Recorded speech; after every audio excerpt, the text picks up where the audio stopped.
Coming to you from a cozy little condo high atop Old 4th Ward, Atlanta. Welcome to The Ron Show on America One Radio. Here's your host, Ron Roberts. If you follow Georgia politics by now, you know Colton Moore, State Senator Colton Moore from Northwest Georgia, is not allowed in the House chamber. Now, understand he is a state senator, and you're thinking, well, how can he not get in the... Well, that's just it. As a state senator, there's a Senate chamber, and then there's a House chamber. I want you to hear as he's trying to walk in to the House chamber for a joint session of the House and Senate, which, again, in normal circumstances would be no big deal, except the current House Speaker has barred him from the House chamber. So it's just bad for Senator Colton Moore that Governor Brian Kemp's State of the State address is in a chamber he has not been allowed in. Here's how that went down as he tried to force his way in, despite being reminded by the House Speaker, that would be John Burns, State Senator, you're not allowed in the House chamber. Just a reminder. Colton Moore didn't care. He was going to try and get in anyway, and it went like this. It fell to the ground. Come on, it's gone too far. It has gone too far. I have an obligation to be in that room. I represent 200,000 people in Northwest Georgia who duly elected me to be here today. The problem is but again, current House Speaker John Burns, who presides over that House chamber, said, that man is not welcome in my chamber until he apologizes. What, you ask, does Senator Colton Moore need to apologize for? Well, let's go back to May of 2024. This from WAGA Fox 5 Television here in Atlanta. Today at the state capitol, a state senator banned from ever setting foot on the House floor. The almost unprecedented move came after Senator Colton Moore made disparaging comments about late House Speaker David Ralston. Fox 5's Brittany Edney is at the live desk. And Brittany, it was a clearly explosive session. What led up to Moore's banishment? Yeah, Courtney, well, on a day meant to honor the late House Speaker, State Senator Colton Moore made controversial remarks, a move that was met with a quick and rare response from Georgia House leaders. As the Georgia Senate considered a resolution to name a building at the University of North Georgia in memory of the late House Speaker David Ralston, State Senator Colton Moore stirred up a political dust storm. This body is about to perpetually memorialize, in my opinion, one of the most corrupt Georgia leaders we'll ever see in our lifetimes. Moore blasted Ralston's work as a lawyer and urged senators not to approve the name change. We got decorum, rules here in this chamber. Words which were heavily attacked by senators on both sides of the aisle. He was a great man, a great mentor, and a wonderful friend. There was a measure of caring about the institution of the General Assembly and the House that Speaker Ralston held dear that made it worth it for everybody to serve, including Democrats, even when you didn't get what you wanted. Very much bipartisan there. Senator Tim Bearden, Republican, and Senator Josh McLaurin, Democrat. House Speaker John Burns, visibly angry and emotional, addressed Moore's comments in the House. His comments impugn the integrity of my dear friend, and we all know they were not true. The Speaker then took swift action. No time in the future will the senator from the 53rd be allowed to come into that any room or any property of the Georgia House. An announcement met with a standing ovation and a decision he confirmed publicly with the doorkeeper. Corey, you have your orders. We expect you to enforce them and carry them out. And yet, Senator Colton Moore yesterday, knowing and having been reminded that he was barred from the House chamber, went yesterday. We have audio from video that I'm going to share for you from the Atlanta Voice, extended version of that confrontation as the doorkeeper and Georgia State Patrol officers were there to eventually arrest him. That's right, cuff him and walk him out of the state capitol. MAGA monobrow Colton Moore got cuffed and perped out.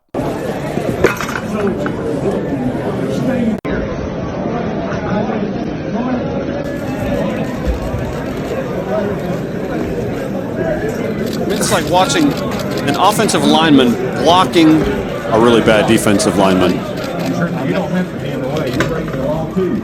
At some point, somebody's got to TikTok this to music, as long as we still have TikTok. This is hilarious. They're like the awkward couple at a middle school dance. I mean, what a show for the press. It's all this really was, just a preening.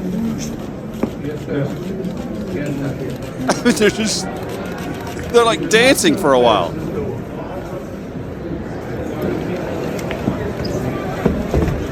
And then as he tries to rush the door, a doorman, state patrol officers, falls to the ground. It's gone too far. It's gone too far. It has gone too far. I have an obligation to be in that room. I represent 200,000 people in Northwest Georgia who duly elected me to be here today. Not all of them. And you're hindering that. I'm not hindering nothing. Unconstitutional. No. Go ahead. You have no respect for the Constitution. I need you to step away. Complete disrespect to the Constitution. I need you to step away from this door now. I need you to step over here. Okay? I don't want to go down this road with you. Are you angry? Step over here. I have a constitutional I obligation. understand what you're to be saying. there, sir. I understand what you're saying. This is going too far. We need to stop. So you're preventing me from entering. I mean, there's like a half a dozen state patrolmen. Has no authority. As a senator of a joint session, I have more authority than the storekeeper of the House. Sir, I'm not causing disturbance. Not causing a stir. I need to be let in. Now go ahead.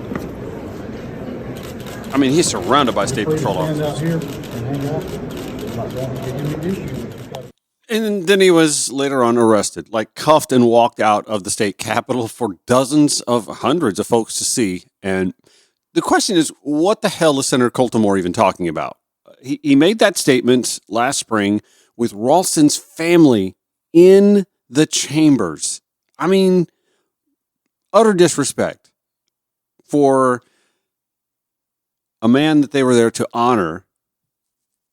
And at the same time, you want to know, well, what is he talking about? Well, let's go back to 2019. WXIA TV, 11 Alive reporting here. Cases were being delayed, but we did not know there were potentially this many. A former FBI agent now is accusing Georgia House Speaker David Ralston of using his position to postpone more than 1,000 court cases through the state of Georgia. But as Doug Richards reports, Ralston still claims he's done nothing illegal or unethical.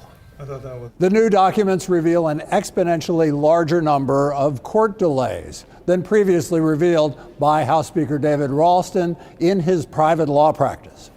When he's not running Georgia's House of Representatives, This House will come to order. David Ralston is an attorney in private practice. Our check of records in Gilmer County alone found he'd requested 202 postponements in 19 criminal cases.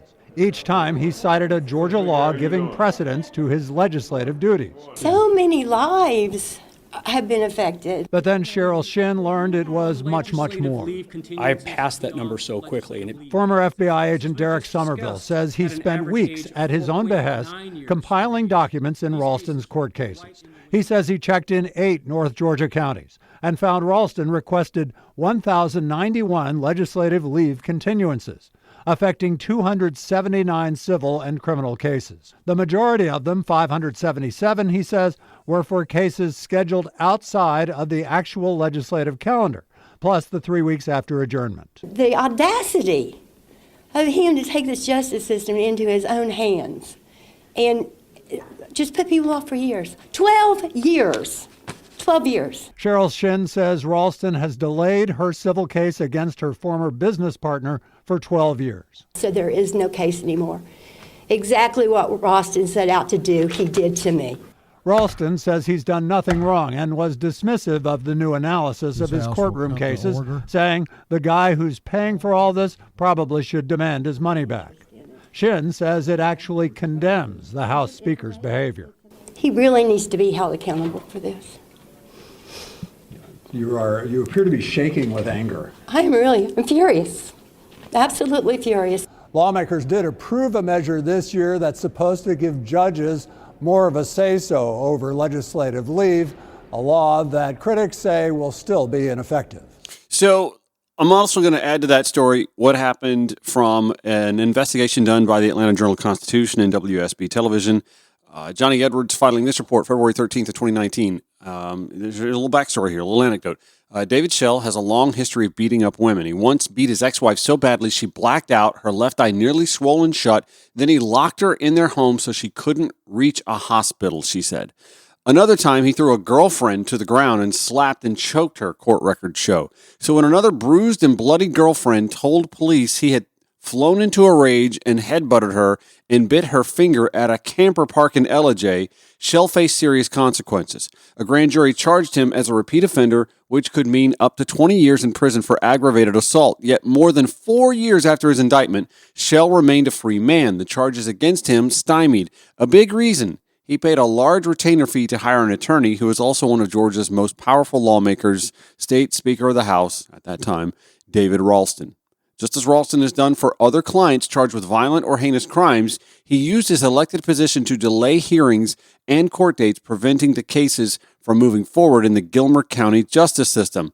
That's why I gave him $20,000, Schell told the Atlanta Journal-Constitution. He's worth every penny of it. Johnny Edwards continues. Again, this is from 2019. I'll have it in the show notes at ronshowatl.com. A joint investigation by the AJC and Channel 2 Action News found that Ralston appeared to be misusing the power of his public office to benefit his private law practice by doing no more than writing letters to judges declaring that court dates interfere with his lawmaking duties. He has been able to keep cases perpetually off the docket, but his tactics can thwart justice, harm crime victims, and put the public at risk. Ralston has tied up cases for clients charged with child molestation, child cruelty, assault, terroristic threats, drunk driving, and other crimes. Often he writes letters that stave off cases in bulk. That keeps his clients free on bond, while their chances of escaping harsh punishment get better with every passing year.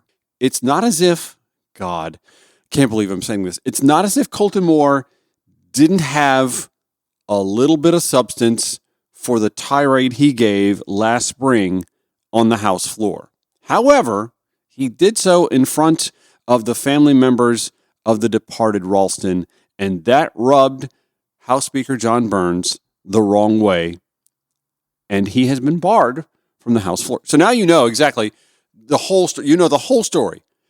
Why Colton Moore said what he said, what substantiation he may or may not have had about it, why John Burns said, not in my house, literally not in my house chamber, and why Colton Moore yesterday got dusted up by the doorman and State Patrol and perp walked right out of the state capitol.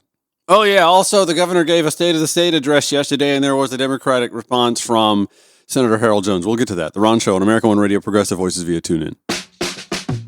Earlier, I mentioned show notes. We do those. I cite my sources. RonShowATL.com. Every day there's an episode of this show. There's a blog with show notes, a link to the audio. I think it takes you to Spotify. RonShowATL.com. You can follow the show at RonShowATL on Blue Sky, Twitter, X, Instagram, Threads, Facebook. Did I cover them all? I think I covered them all. Those are Republicans not getting along with each other. Honestly, I sort of think this may become more the norm now that Donald Trump's calendar days are starting to draw to a close. That's how I'm choosing to frame it. We only have so many more days of Donald Trump's MAGA reign still to contend with. 4 years as of Monday. The clock starts ticking on Monday. And I have to think that you're going to start to see some of that establishment Republican v. MAGA Republican dust-up stuff happening. Just going to put that out there. There was, by the way, a reason why there was a joint session of the General Assembly. That was because Governor Brian Kemp was giving his seventh State of the State address. Here are some of the highlights. In just the 6 years since I've taken office, we have faced the trials of COVID-19, a major recession as a result of that unprecedented pandemic, the effects of 11 hurricanes, some of them causing historic generational damage, climate change, over 200 tornadoes that caused direct injuries, and a summer of unrest and various threats to public safety, some of which are ongoing, and other challenges that required and received the very best of our people.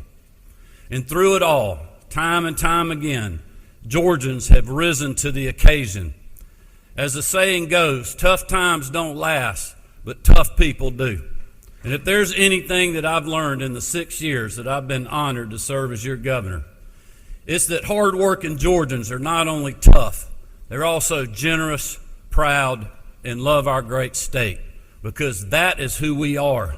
And that is why the state of our state is not only strong, it is resilient. Marty and I have been especially reminded of that following the devastating impacts of Hurricane Helene. Climate change. With historic rainfall and mudslides in North Georgia, record flooding in Atlanta with over 11 inches in just 2 days, and a massive amount of damage across much of the southeastern United States. Hundreds of thousands of Georgians across the state were victims of that storm's fury. And climate change. Georgia Power reported it was the worst storm they've ever seen, with over 11,800 power poles broken, over 5,800 transformers damaged, and over 20,000 people who worked around the clock to restore power. In total, 230 people across the country lost their lives, 34 of them right here in Georgia, including 4 of our children. Marty and I toured 16 of the hardest hit counties in Helene's wake, and in every community we saw utter devastation. But in the face of grief and unbearable loss, we also saw everyday heroes. We saw neighbors helping neighbors, lending a hand or a chainsaw even when their own home or farm was in need of attention. We saw brand new church outreach programs feeding whole towns. And we saw first responders who put their lives above their own. Courageous men and women like them had to cut people out of their homes and sadly had to recover the bodies of those killed by this storm.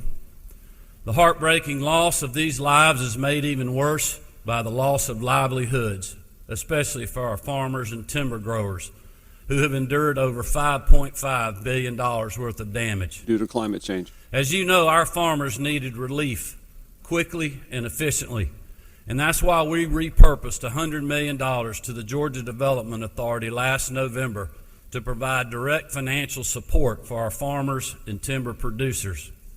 It's also why, along with our congressional delegation, Lieutenant Governor Jones, Speaker Burns, Commissioner Harper, many of you, and many others urged the U.S. Congress and the Biden administration to fast-track block grants to our state.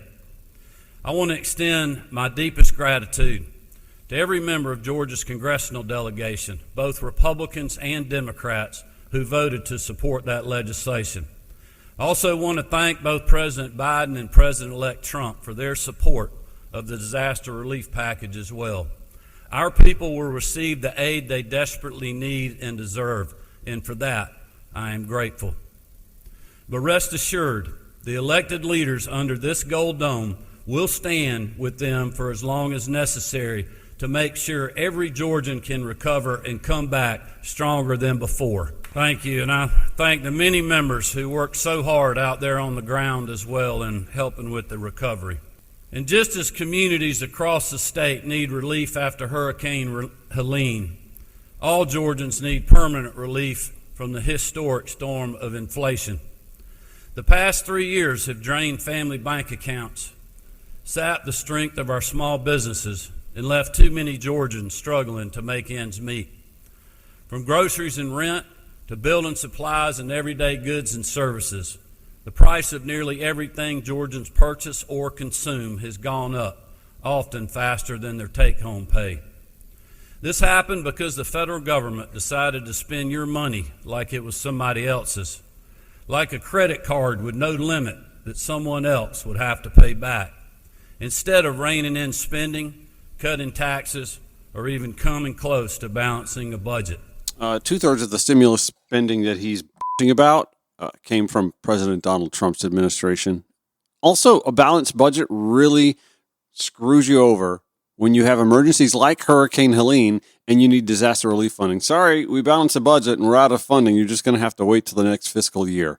How would that have gone over? Like a fart in an elevator in North Carolina and Augusta, Georgia. But in Georgia, we don't conduct the people's business with trillion-dollar deficits or endless continuing resolutions. Just because we take in more money doesn't mean we need to create new big government programs to fund for eternity. And by that he means, obviously he means tax coffers, but he also should point out that the state of Georgia, being one of the red states to do this, takes in more federal dollars than it gives to the federal coffers in the first place. It's also a bit of a veiled jab at those who are Medicaid expansion proponents. Meanwhile, his Georgia Pathways program is costing millions of dollars to Georgia taxpayers and not signing up folks for health insurance. And you'll hear later that he's going to double down on trying to make that program work when it's patently obvious that it does not. Although I have to say this, nice little bipartisan undertones there to start the speech with, so I'll commend the governor for that. We'll spend a little bit more time deconstructing his State of the State speech, plus we have Democratic Senator Harold Jones' response when the Ron Show returns on America One Radio, Progressive Voices via TuneIn. Broadcasting 5 days a week to make common sense common again. This is The Ron Show on America One Radio. Getting back to reviewing Georgia Governor Brian Kemp's State of the State address. He spent an awful lot of time, like a lot of oxygen in his speech, talking about his greatest priority. I don't know so much about the states, but his greatest priority seemed to be tort reform. Last year, my office worked with the General Assembly and the Insurance Commissioner's Office and John King to pass House Bill 1114. This legislation allowed Commissioner King to gather data and information on Georgia's insurance industry, identify reforms that could be made to stabilize insurance costs, expand choices for consumers when they need coverage, and prevent more insurance carriers from leaving Georgia altogether. Additionally, over the last few months, my office hosted 3 roundtables throughout the state, listening to small businesses across a wide range of industries, including healthcare providers from Albany to Toccoa and some of our state's largest employers.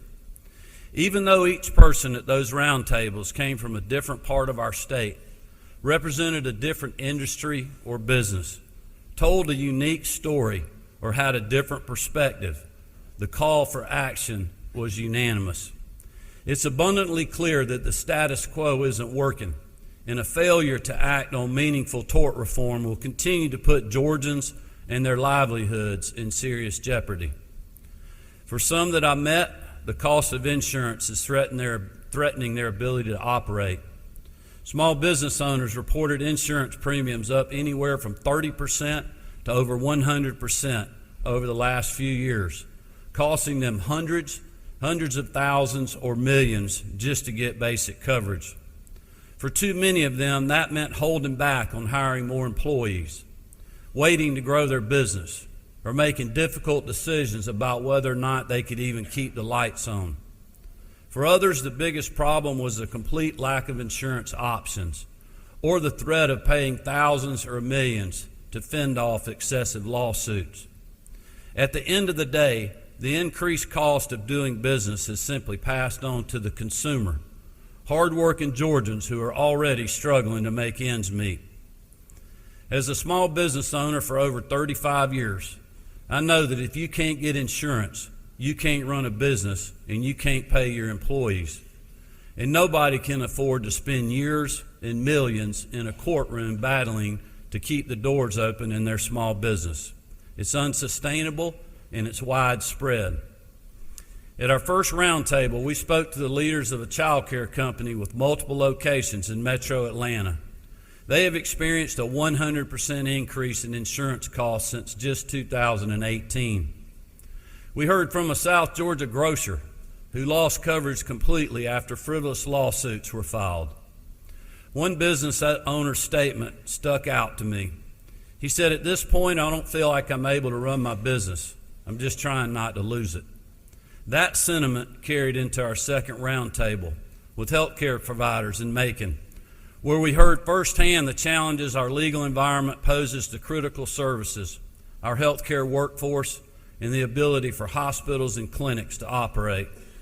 One hospital system that serves much of rural Georgia had liability premiums go up 115% in just 1 year. Another hospital in northwest Georgia actually had their premiums decrease 13% from 2022 to 2024, but only because the facility closed their labor and delivery unit in 2021. This was due to workforce challenges and soaring liability insurance costs. We were told story after story of hospitals struggling to recruit and retain doctors, especially OBGYNs and other specialty disciplines, because other states offer stronger protections for healthcare providers, lower insurance rates, and a more level playing field in their courtrooms. And we've heard from multiple doctors who wondered how much longer they're going to be able to practice for fear of being targeted by baseless or excessive lawsuits. These stories highlight a legal environment that leads to fewer options for Georgians seeking care, higher cost, and ultimately worse health outcomes for our people. At the third roundtable, some of Georgia's favorite brands and biggest job creators shared the challenges confronting their businesses and employees. The roundtable was hosted by Waffle House, and I think everyone here will agree that no matter your politics, there's nothing more Georgian than ordering hash browns smothered and covered from one of their 440 locations across our state.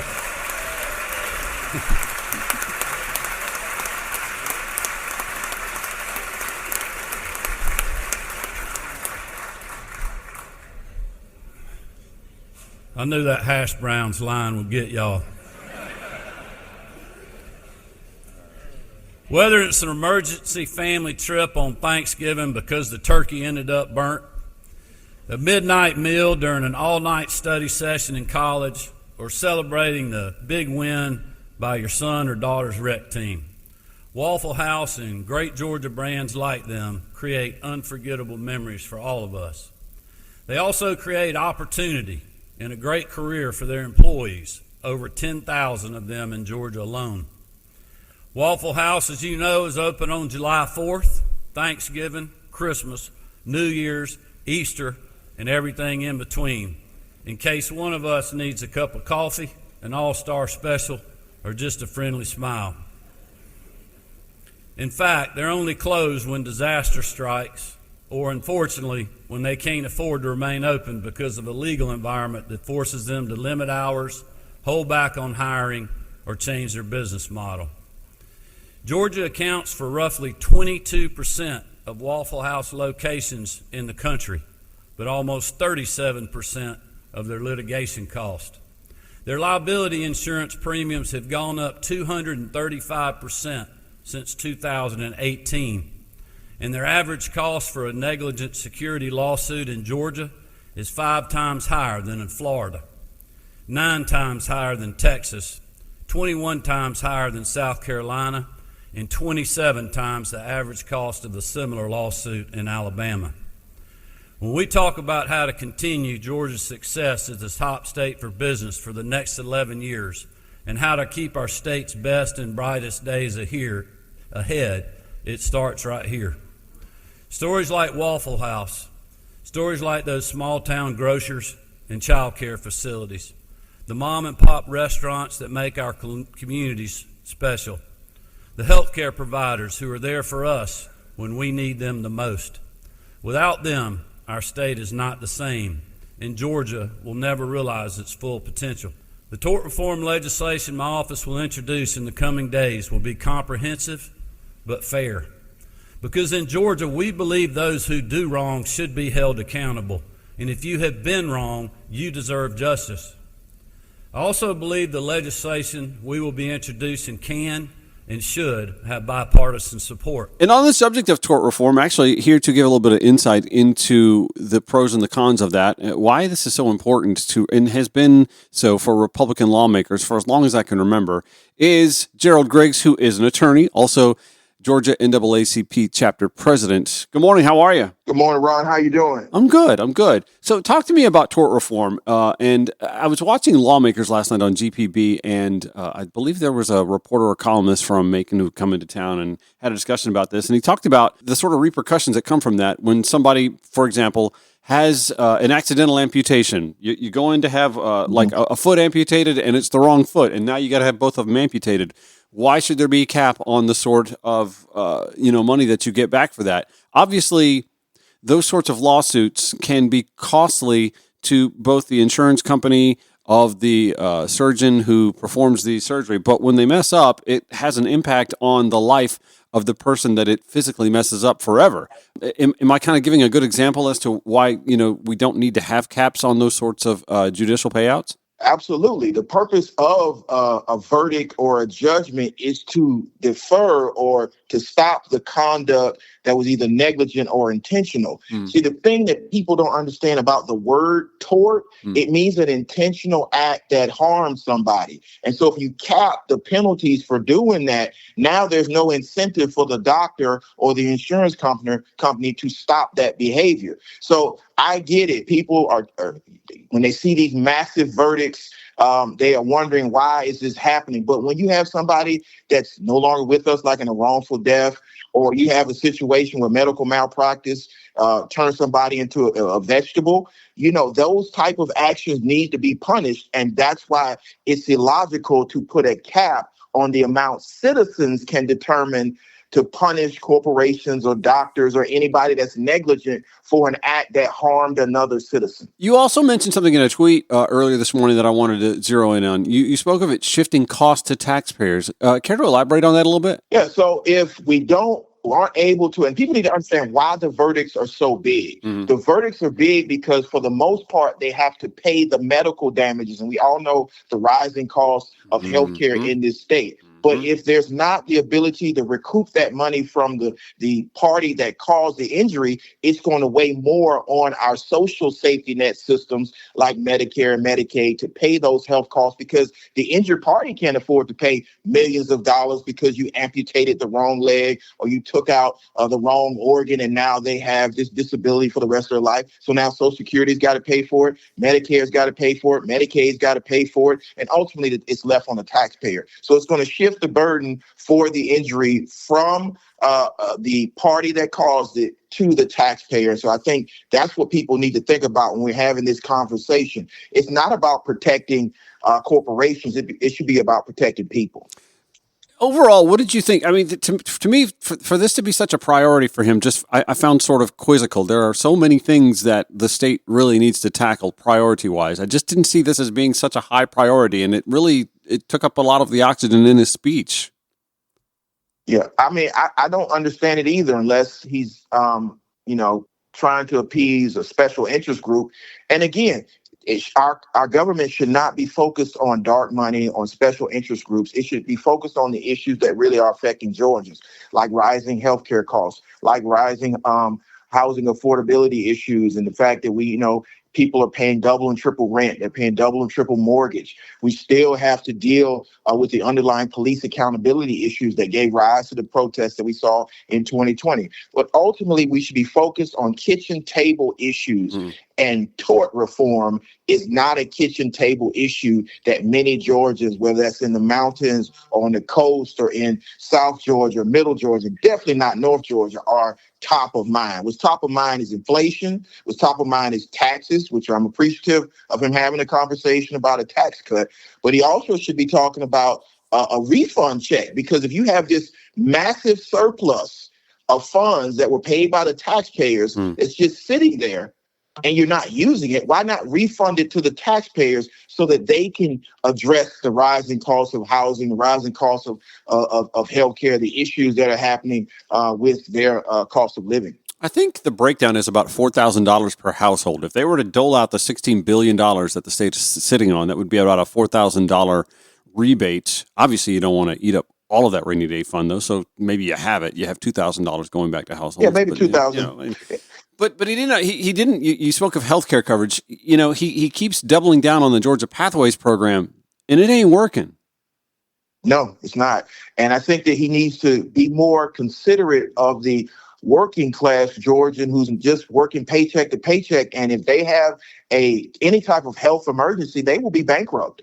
And so I think that the pathways program is not working. We have to rethink this. And again, that's where the surplus comes in. Yep. And if we continue to run the government like a business instead of providing for the needs of the citizens, you will get more of this. And so my hope is the governor will change midstream now that he's getting the responses he's getting about his state of the state. I think the other incident that happened preventing Senator Moore from coming into the state of the state took more attention away from the speech. But I think the governor needs to reassess his priorities and the legislative priorities of Georgia going into this legislative session. So let's dovetail this real quick, and then I'll let you go. I know you got a busy day. The tort reform is obviously an attempt to cap a judicial verdict to pay out for someone. Let's just put it in a medical vein. I mean, there are other rationale for using tort reform and outside medical. But when you think about it, when you're capping the sort of verdict that can come back from a medical mishap, but you're also not expanding healthcare coverage, those two are not, there's a relation to the two of those, as you definitely pointed out. Not only can you saddle somebody with prolonged or lifelong healthcare issues that are going to potentially bankrupt them, but when you don't offer expansion of healthcare coverage to begin with, you're already bankrupting people who can obviously barely afford to live and have a healthy lifestyle or be a productive Georgian and provide money into the tax coffers as it is. Absolutely. You're setting people up for failure because if they have some type of catastrophic event, medical catastrophic event, and they can't afford to pay for it, and then now they're saddled with that medical debt and the inability to work, they're going to become more dependent on the state, which means they're more dependent on the taxpayers. And then if you're not paying into the medical system from the beginning, you're going to get less effective and efficient doctors. You might not get doctors anywhere. There's some counties in Georgia that don't have an OBGYN, that don't have a level 1 trauma center. They don't even have a hospital. So if you're not paying on the front end and then you don't want to pay on the back end, you're setting everybody up for failure on both ends. I'm glad you mentioned OBGYNs because I know you mentioned the state lacking in those sort of resources, but when you pass draconian abortion bans, you're going to have OBGYNs leave the state too. But that's another conversation for another day. Another conversation, yeah. I mean, the heartbeat bill created that because if you're threatening to send OBGYNs to prison for doing medical procedures, then that's typically what happens. Attorney Gerald Griggs, president of the NAACP chapter here in the state of Georgia. Thanks for your time today. I'm glad you got to explain this so that simple minds like me and others can understand it. I do appreciate your time today. Appreciate you too, Ron. Thank you. All right, so we got just a few more minutes. We'll do some house cleaning, get the Democratic response from Senator Harold Jones when the Ron Show returns on America One Radio, Progressive Voices via TuneIn. All right, final few minutes of today's Ron Show from Atlanta, GA, where we're discussing and reviewing, deconstructing Governor Brian Kemp's State of the State address. There was an actual Democratic response, and we have that from my hometown, Senator Harold Jones, giving that last night. Here's some of that. My fellow Georgians, I'm Harold Jones, the Democratic Senate Minority Leader in the Georgia State Senate. I was born in Honolulu, Hawaii, but raised in Augusta, Georgia, home of Fort Eisenhower and the godfather of soul, James Brown. Soul brother number one. Like most Georgians, I come from a middle and working class family. My father was in the Air Force, and my mother was a teacher.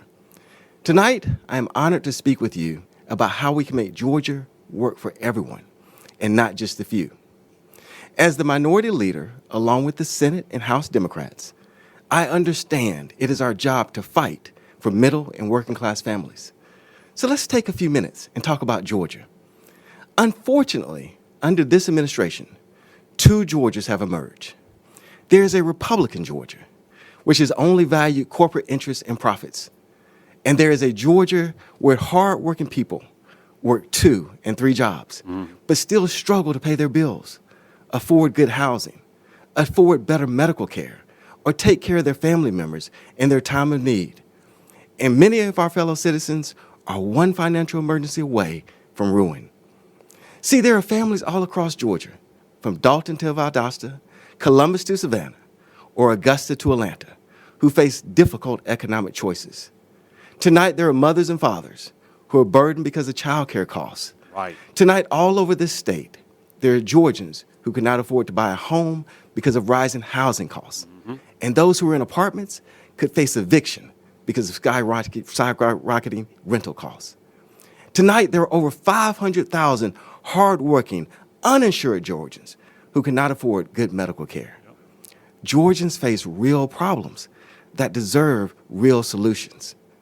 Unfortunately, this administration and Republicans in the General Assembly have not given us any solutions. Nope. You see, to them, the only thing that matters is Georgia's the #1 state to do business. And we should be proud of that achievement. But what the administration and Republicans fail to realize is that Georgians dream bigger than that. Republicans and the governor fail to understand how to value people, not just profits. Georgians want a state where we're the #1 state for public education. Thank you. We're the #1 state for health care. Thank you. The #1 state to afford a home, and above all, be the #1 state to raise a family. Georgians have that vision, and it is a vision I have, and so do Democrats in the Senate, the House, and the Democratic Party.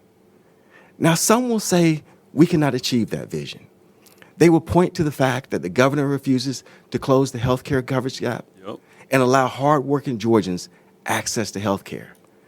They will point to the fact that this administration's refusal to expand health care means 500,000 Georgians will go without health care. It will cause rural hospitals to close and medical professionals to leave the state. Which has been the case. Some will say the vision cannot be obtained because they see that child care costs are rising above the national average. Which he didn't speak to. That housing costs continue to rise, and they just do not see on the agenda that people matter over politics. I would say you're looking at the wrong agenda. The Democratic Senate agenda is simple. People matter, you matter, and your family matters. Governor Kemp's agenda does not work for families. Our agenda does. We don't want you to have to choose between working and providing child care for your children. We propose policies to meet this challenge. We want to increase CAPS eligibility. We want to use a portion of that $16 billion surplus that the governor currently sits on. Republicans want to use that money to help corporations. We want to use that money to help you. Real investment in our child care system will achieve the vision to make Georgia the best place to raise a family. Huge. We believe affordable housing is important. It is an investment in you, an investment in our workforce, and above all, an investment on our communities. We can achieve this vision by reducing barriers to building housing and providing incentives for investment in workforce and middle-class housing. Unlike this administration, we look at housing as a way to invest and improve our community, not as a way to allow corporate landlords to drive up the cost of your rent and mortgage. We understand that health care is not a handout. It is a necessity to living a vibrant and productive life. Right. Because it is a necessity Georgians deserve the peace of mind that quality, affordable health care coverage brings, no matter their zip code.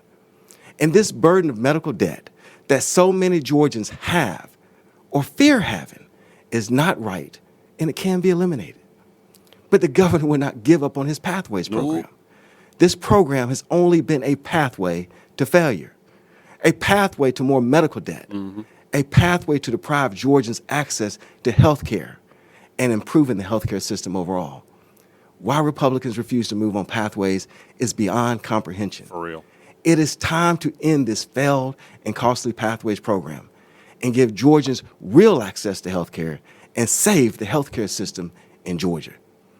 And more than that, Governor Kemp and Republicans will increase insurance premiums of millions of Georgians by 85% if they get rid of President Biden's tax credits for the ACA premiums. Ridiculous. We must take action to stop Georgians from facing premium increases of almost $17,000 a year.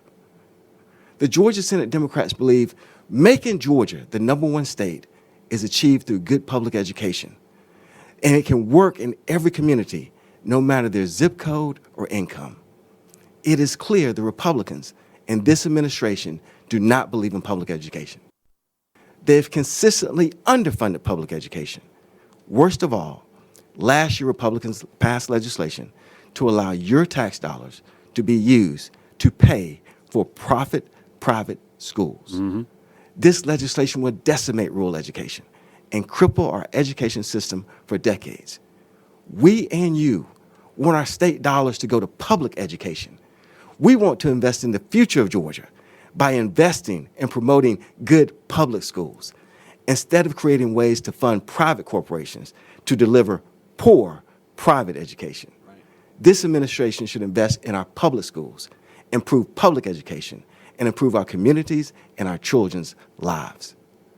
We cannot be the number one place for families if we do not protect our families, and public safety is always paramount to the Georgia Senate Democratic Caucus. As a former prosecutor, I understand that we must punish criminals and protect the innocent where necessary. Where necessary, we support strong, common sense anti-gang legislation and legislation that protects the public from criminals. But we also must protect our children and families from gun violence.